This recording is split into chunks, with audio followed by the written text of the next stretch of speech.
Halo teman-teman, sekarang saya akan memberikan tutorial sintasi dengan gaya Vancouver.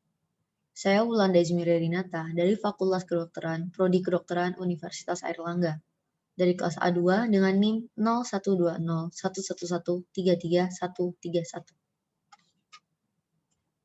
Pertama, saya akan memberikan penjelasan dan tata cara sintasi dari gaya Vancouver.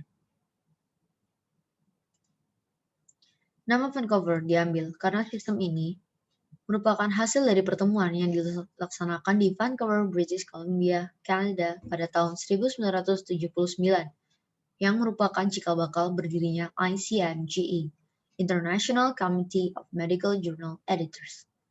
Sistem ini umumnya disebut Outer Number System karena sistemnya yang merujuk dengan menggunakan angka. Mungkin bagi yang masih awam dengan istilah sitasi dengan gaya Vancouver, karena memang metode ini banyak digunakan di jurnal-jurnal ilmiah atau kedokteran. Tetapi ada perbedaan yang mendasar pada penulisannya di daftar pustaka, dan hal ini pula yang jarang diperhatikan oleh kebanyakan penulis. Vancouver lebih populer digunakan di jurnal kedokteran karena tidak terlalu memakan banyak tempat, hanya perlu menuliskan angka tanpa nama dan tahun di akhir sitasi, sehingga dapat mengurangi penggunaan jumlah halaman. Selain itu, Vancouver juga memungkinkan penggunanya merujuk lebih dari satu sumber untuk sebuah pernyataan atau kalimat tanpa merusak estetika penulisan. Sekarang saya akan jelaskan tata cara untuk penulisan sitasi ini. Dari awal, yang paling pertama adalah penulisan dari pengarang, pemilik, atau biasa disebut dengan authors. Urutkan nama sesuai dengan yang tertera di dalam jurnal, bukan alfabet. Letakkan nama terakhir atau nama keluarga di bagian depan untuk setiap pengarang. Ubah nama depan dan nama tengah yang tertera ke dalam inisial, maksimal 2 inisial sesuai urutan nama depan dan nama tengah. Di dalam contoh, nama pengarangnya adalah Veronesi U, Maisonneuve P, dan Decency A.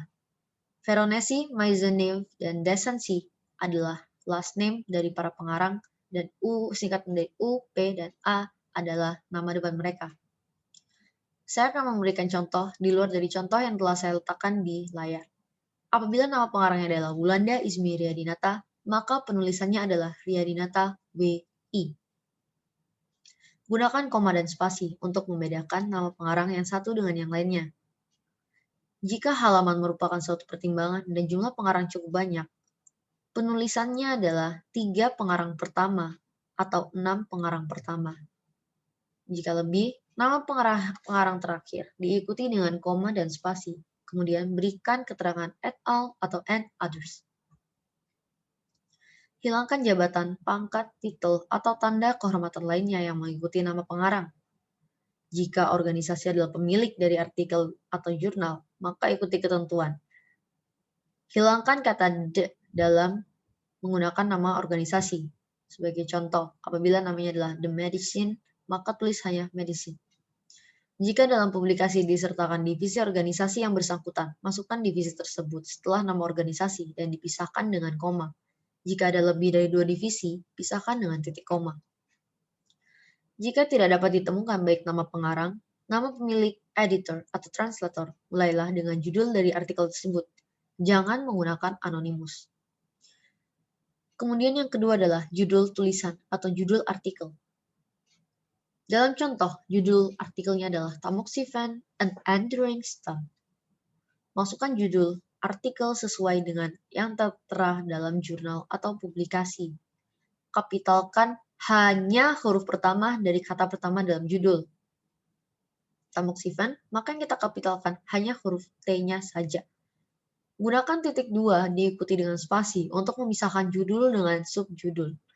Judulnya adalah Tamoxifen dan subjudulnya adalah An Enduring Stunt. Jangan memasukkan header dalam sebuah jurnal, seperti contohnya Case Report Study atau Case Control Study sebagai judul tulisan, kecuali daftar isi menyebutkan bahwa header tersebut termasuk dalam judul tulisan. Setelah nama artikel, selanjutnya adalah nama jurnal. Masukkan nama jurnal sesuai dengan bahasa aslinya.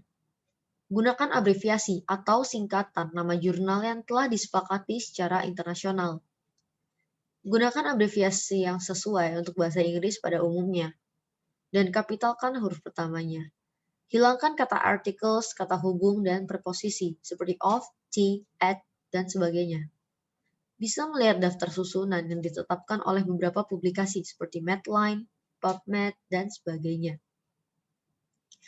Gunakan huruf kapital dalam mengawali setiap huruf dalam nama jurnal, termasuk abreviasinya. Akhiri nama jurnal dengan menggunakan titik dan spasi. Dalam contoh, saya berikan tulisan J, NATL, Cancer, INST. J di sini adalah singkatan dari jurnal, NATL dari National, Cancer ditulis biasa, dan INST adalah Institute. Jadi nama jurnalnya adalah Journal of National Cancer Institute. Setelah itu adalah tanggal publikasi. Tanggal publikasi diurut mulai tahun, di sini 2007, bulan, February, dan tanggal 21. Bulan disingkat berdasarkan 3 huruf pertama, FEB berarti February. Akhiri informasi dengan titik 2. Sebagai tambahan, beberapa jurnal memberikan suplemen, parts, atau special number. Ini semua diletakkan setelah tanggal. Gunakan abreviasi SUPPL untuk suplemen, PT untuk parts, dan SPIC-NO untuk special number. Gunakan hanya nomor Arab saja, jangan huruf Romawi atau huruf lainnya. Terkadang, suplemen diberikan sebuah nama dan bukan sebuah nomor. Jika demikian, gunakan singkatan yang telah disepakati secara internasional. Akhiri suplemen, bagian, atau nomor khusus dengan titik 2. Setelah itu, kita masuk ke nomor volume dan nomor isu. Hindari penggunaan kata volume atau vol. Nomor saja sudah cukup untuk menunjukkan volume jurnal tersebut. Gunakan angka Arab untuk kedua nomor ini dan pisahkan multiple volume dengan garis strip. Seperti contohnya, apabila saya mensitasi dari jurnal volume 5-6, maka saya menulis 5 strip 6. Untuk nomor isu, diletakkan dalam kurung. Hindari kembali penggunaan kata-kata seperti number, NUM, atau NO yang hanya bertujuan untuk menunjukkan nomor isu. Akhiri nomor isu dengan titik 2. Kemudian yang terakhir adalah lokasi yang berisi halaman. Jangan mengulang nomor halaman kecuali diikuti oleh huruf. Maksudnya adalah 258 sampai 60 bermaksud halaman 258 sampai halaman 260.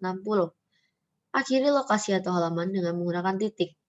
Jika halaman tidak berurutan, gunakan tanda koma dan spasi untuk memisahkan antara halaman satu dengan yang lainnya.